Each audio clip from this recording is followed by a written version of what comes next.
¿Cómo El Salvador se convirtió en uno de los países más seguros con Bukele? Durante décadas, El Salvador fue considerado como uno de los países más violentos de Latinoamérica y el mundo. El pequeño país era visto como el patio de recreo de miles de pandilleros que hacían lo que querían, cuando querían y con quienes querían. Aunque se elegían presidentes y estos parecían dirigir la nación, eran las pandillas las que realmente gobernaban mientras se enriquecían a costa del sufrimiento de los ciudadanos, los asesinatos y muertes de víctimas inocentes, las extorsiones, la venta de drogas, las guerras entre pandillas, la corrupción y la casi inexistente acción policial formaban parte de un día común en El Salvador. Pero todo cambió cuando en solo días las pandillas causaron casi 100 muertes violentas. Aquella cifra, en un país con poco más de 6 millones de habitantes, fue el detonante para que Nayib Bukele decidiera que era el momento de cambiar las cosas y utilizaría todos los poderes constitucionales para lograrlo. Quédate con nosotros en Economista Global y conoce más detalles sobre cómo el presidente de El Salvador logró cambiar la terrible situación de la inseguridad que vivían sus ciudadanos.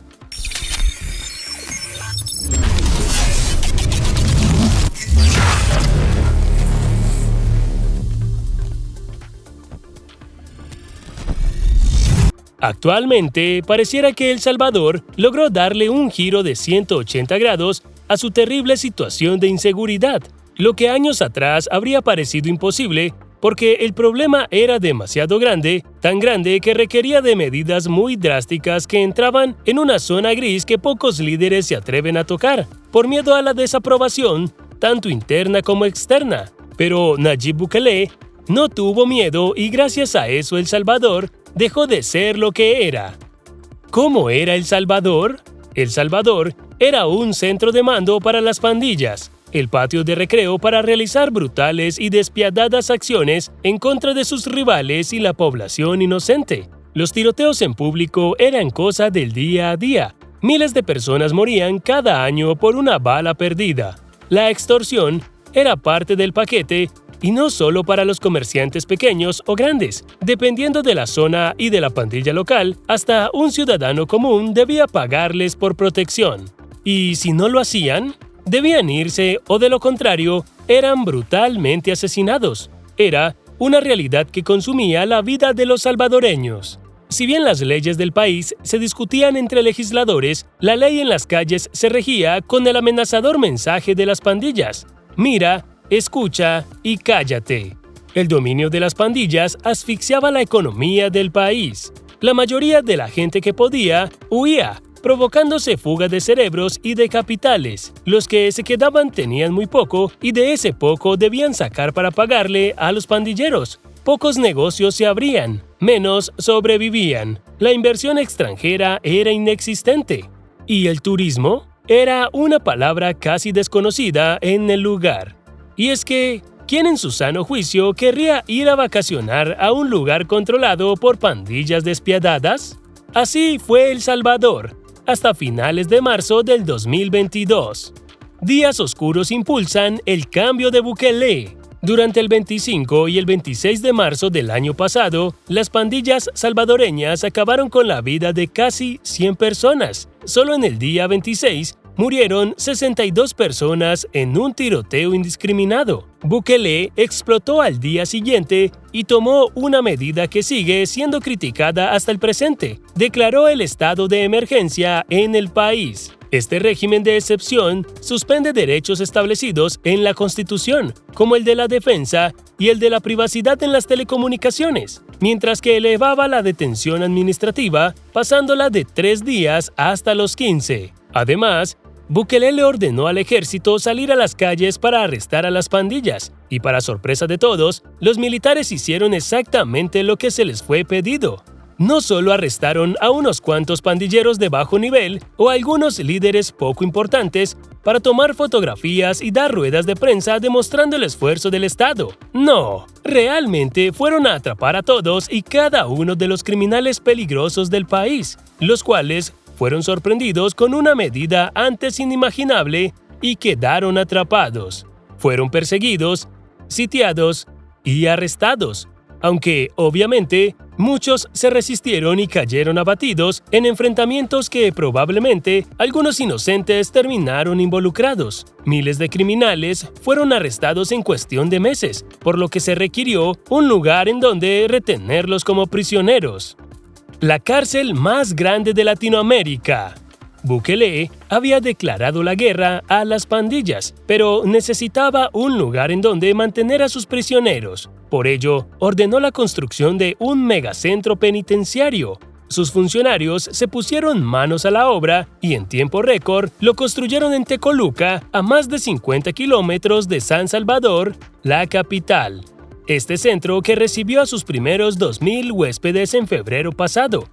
Bukele escribió en su cuenta de Twitter: "Hoy en la madrugada, en un solo operativo, trasladamos a los primeros 2,000 pandilleros al centro de confinamiento del terrorismo. Esta será su nueva casa, donde vivirán por décadas, mezclados, sin poder hacer más daño a la población".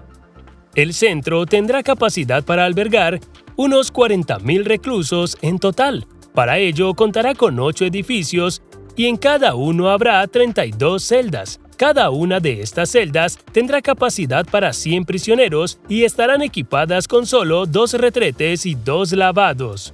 Además, los familiares de los prisioneros deberán costear muchos de los artículos que necesiten. Las condiciones en las que están siendo sometidos los prisioneros han provocado mucha controversia. Los observadores de derechos humanos no han parado de denunciar que las acciones de Bukele con su prisión violan los derechos constitucionales básicos. Alegan que en muchos de los casos los arrestos se producen sin órdenes judiciales y hay mucha opacidad en cómo se efectúan, se procesan y cómo finalmente se emite una condena. En febrero de 2023, se contabilizaban alrededor de 7,400 denuncias por violaciones de derechos humanos por detenciones arbitrarias y según los registros, 102 detenidos han muerto por distintas razones. Hasta finales de febrero, han sido privados de libertad más de 64,000 pandilleros, muchos de estos pertenecientes a las pandillas más violentas, Barrio 18 y MS-13. Esto ha provocado cambios dentro del país que la mayoría de los ciudadanos agradece y disfruta. ¿Cómo ha cambiado El Salvador? A inicios de febrero, Bukele afirmaba que su país registraba una tasa de crímenes violentos de 1.8 homicidios por cada 100,000 habitantes. El presidente salvadoreño escribió en Twitter: "Hasta este día, la tasa de homicidios anualizada de El Salvador es de 1.8 por cada 100,000 habitantes, la más baja de toda América, por debajo de Canadá". La información brindada por organismos oficiales: durante el 2022 se registraron 496 homicidios en el país, cerca de un 57% menos que en el 2021, aunque en estas cifras no se cuentan los pandilleros abatidos en enfrentamientos con los cuerpos de seguridad. Y en el 2023, la situación pinta mejor para El Salvador. Hasta el 16 de abril se reportaban 76 días sin homicidios. Por supuesto, no fueron seguidos. En enero hubo 22 días sin asesinatos, en febrero 21, en marzo 20 e iban 13 en lo que transcurría de abril, dando un total de 76 días sin muertes violentas en un lapso de 106 días. Son números que realmente brindan algo de paz en miles de hogares salvadoreños. Y aunque, obviamente, todavía falta atrapar a muchos más delincuentes para que la ley y el orden regresen al país, la situación de la inseguridad ha mejorado de una manera sin precedentes en la historia moderna. Según quienes han vuelto a visitar el país recientemente, como el senador estadounidense Marco Rubio, ahora se respira otro aire, uno de libertad. Cada vez se ven más niños jugando en las canchas que solían ser puntos de reunión para las pandillas. Además, las familias pueden salir por las noches sin el miedo a terminar siendo parte de las estadísticas de homicidios violentos. Las empresas ya no tienen que pagarles a las pandillas por protección y pueden obtener mayores ganancias en sus negocios. En pocas palabras, ahora es posible que los salvadoreños sean libres y tengan a su alcance la prosperidad, lo que explica por qué casi el 90% de la población aprueba la gestión de Bukele como presidente. Aunque, curiosamente, Bukele sea señalado internacionalmente como un violador de los derechos humanos, cuando su único pecado ha sido hacer lo necesario, encerrar a miles de criminales sin negociar por el bienestar de millones de salvadoreños inocentes. Si algo ha demostrado Nayib Bukele es tenacidad y fuerza de voluntad ante la ola de críticas internas y externas. Su manera de doblegar a las pandillas que controlaban su país y en algunos casos considerarse hasta injusta, pero era necesaria porque no había otra manera de erradicar la inseguridad. Es todo por ahora en esta entrega de Economista Global, tu canal para las buenas inversiones, los negocios o simplemente aprender un poco sobre finanzas y economía. ¿Te ha sido útil el video? ¿En tu país, estado o región saben acerca de cómo uno de los países más inseguros del mundo se logró convertir en uno de los más seguros? Coméntanos, suscríbete a nuestro canal y activa la campanita de las notificaciones. Si te gustó el video, déjanos tu like y déjanos tus comentarios. Comparte el enlace de este video con tus amigos y contactos para que ellos también conozcan cómo Bukele cambió a El Salvador. ¡Nos vemos pronto!